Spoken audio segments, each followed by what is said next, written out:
A day in my life as a home baker video tayo for today's video. Intro pa nga lang nakakahilo na at mas lalo pa nga kayong mahilo kasi magme-mekos-mekos lang naman tayo for today. So etong butter vanilla nga yung ginagamit kong cake kapag kailangan ko ng iba't ibang flavor and color kasi after ma-mix pwede siyang hati-hatiin. Tapos pwede na rin kayo maglagay ng iba't ibang flavor. Gaya nitong ginawa ko siyang ube flavor. Tsaka natatansya ko kung gaano karami yung kailangan kong i-bake. So nakakasave din talaga ako ng oras pag ganito. At etong isa naman naglagay lang ako ng food color para nga bumagay sa theme na gagawin ko. Food color lang yung nilagay ko dito, hindi na ako nagdagdag ng flavor. So gagawin ko lang naman itong cupcakes. At saktong-sakto nga lang din yung ginawa ko. Kasi yung dalawang liner dyan ay para sa sobra kong chocolate.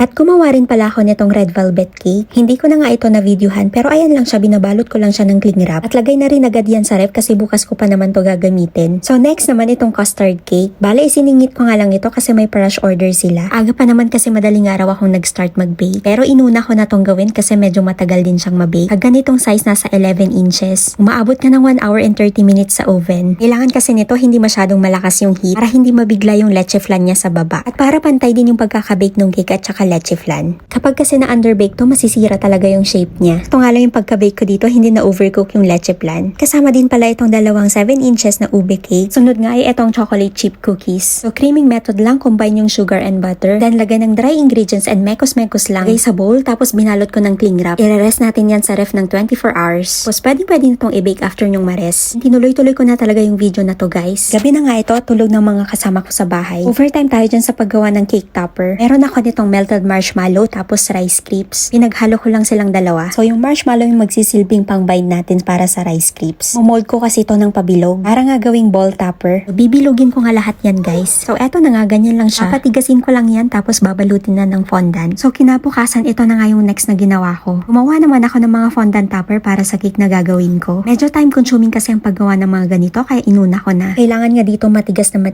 siya pagkalagay sa cake para nga hindi siya bumagsak. So madami-dami nga itong topper na ginawa ko. Kaya nga naubos yung isang araw ko sa paggawa. Hindi ko na nga na-videohan yung iba kasi ang haba talaga nito. So eto na lang yung binidyohan ko, yung pinaka-highlight ng cake. So hinulma ko lang yan na parang slice watermelon. Eto na nga yung mga nagawa kong topper. Eto na rin yung finished product after kong ma-attach sa cake. All edible pala tong cake na to. Hindi tayo gumamit ng dami. Thankfully hindi naman nasira yung cake pagdating sa venue. At hanggang dito na lang. Thank you so much for watching.